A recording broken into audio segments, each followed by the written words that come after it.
Something about a tall, beautiful woman in leather. She's a big XENA fan. And the action figures, as you can see, I take them out of the original packaging because I don't ever plan on selling them.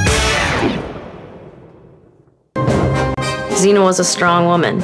She didn't back down. She did things her way. She's a big XENA fan. The Marquesa costume with the jewelry. I think Karen saw a lot of fun with the show, and she has some connection with the characters. With Karen watching XENA, she saw two women who didn't care what people thought. Hi, I'm Karen Muleski. I live in St. Paul, Minnesota, and I'm a huge XENA Warrior Princess fan.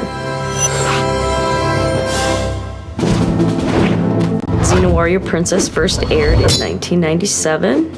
It was a spin-off from Hercules' Legendary Journeys. I've been a XENA fan since the second season. I like the fact that there's two powerful women in the roles of the lead characters. Karen watched the show, saw these two women who were in love. 6 years of the show, XENA and Gabrielle never came out and said they were lovers. People just read what they wanted to read out of it.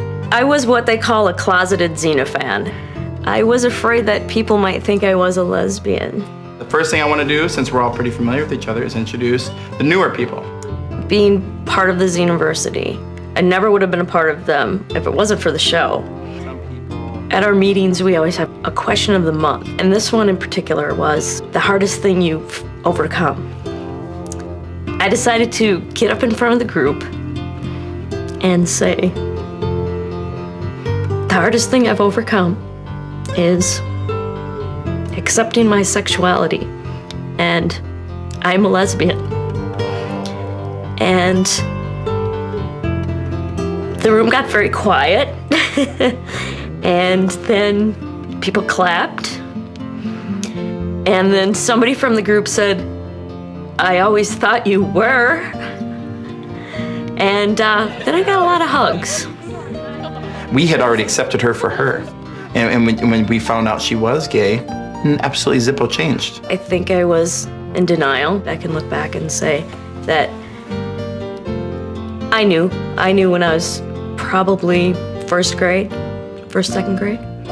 The show brought me to a group of people that were very open and accepting. I do think they played an important role in helping me to start really accepting myself and to start coming out. I am a lesbian and I'm a big XENA fan, so I'm kind of out of the closet in two ways. I've got some XENA stuff. Got the weapons. Of course, these aren't the official, but I think they're pretty good. And this open spot is where the chakram will go once I get one. Part of the collecting is just to have a piece of the show. The bookmarks, I think a lot of people have seen these, but I don't know how many people actually have the poster-sized versions, which I think are pretty cool. Some of the collector's cards, these are just some of the favorite autographed ones that I have. Victoria Pratt, Gina Torres, and Jacqueline Kim. T-shirt from the cruise, autographed pictures. Most of the autographs I have, I've actually gotten in person.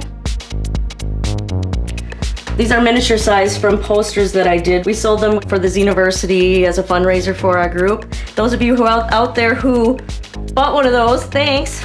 I don't know how many people have cereal boxes out there, but I did get one signed by Hudson, and she thought it was rather interesting to see herself on a cereal box.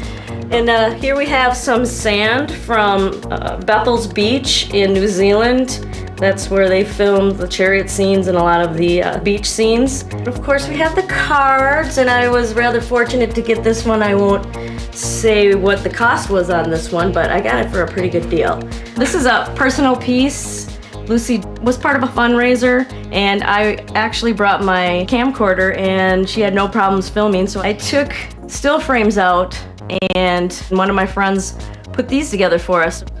This is probably one of my favorite pieces. I put the montage together and I brought it out to Seattle when she was doing Gentlemen Prefer Blondes.